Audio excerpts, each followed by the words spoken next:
Hörmətli oxutucular, tərbiyəçilər, əti-ənilər, sizni Məğarib jurnalının oktyabr sonu bilən tanıştırğa vaqtda kilib jetdi. Oktyabr ayı bir artlı matur beyramları, şaraları bilən istək oluşu aylarının birisi. Oxutucular günü olayından bu sonun hər bitində beyram ruhu, oxutucularının güçlü ruhlu buluları, qıyı fikirləri ikilətə sizilə.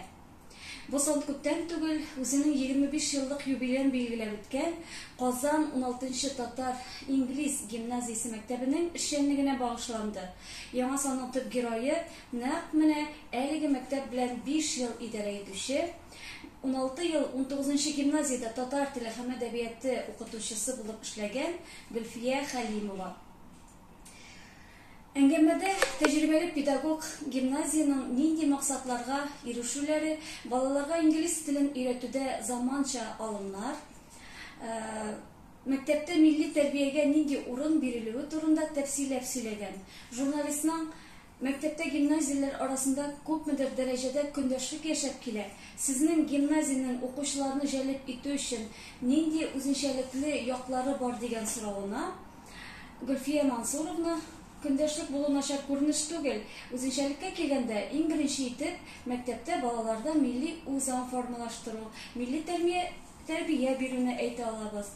Бүгенге көндә гимназиядә 1218 укучы белем ала. Без аларның һәрберсенең шәхси мөмкинлекләрен, үзенчәлекләрен, эчке дөньясын, халәтен исәпкә алып, күп кырлы эш алып барабыз. Укучыларның индивидуаль сәләтләрен үстерү өчен bütün mümkünlüklerini buldururga tırışabız deyip cevap beren.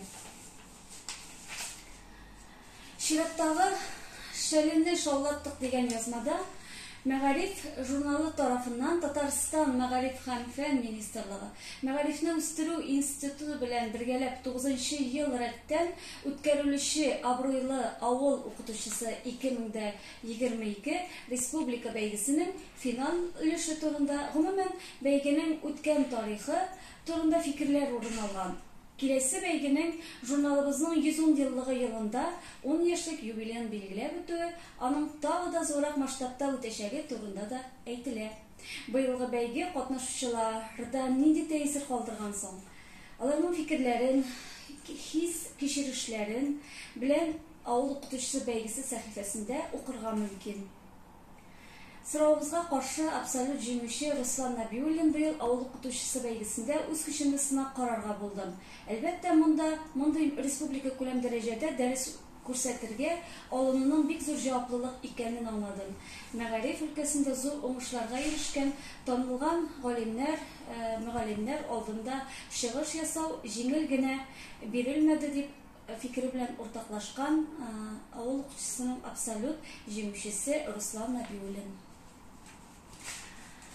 Педагог фәннәре докторы, КФУ профессоры, Россия табигать фәннәр академиясе академиги Җәүдәт Хосаинов табигатькә мәхәббәт тәрбияләүне проблемалы дәрес аша дигән язмасында Казандагы 155-нче гимназияның башлангыч сыйныфлар укытучысы Эльҗи Хисамованың терек булмаган табигатьтә күз темасына багышланган дәрес эшкәртмәсенә бәя биргән.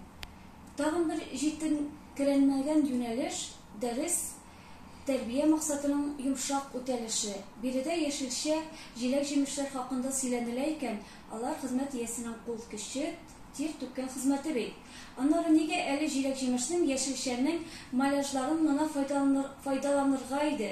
Тырыш хезмәт үзенең тамыры белән балачакка барып тоташырга тиеш. Кешелекле булу, яхшылык, ягымлылык, башкаларга булышы бары тик хезмәт иткәндә генә туа.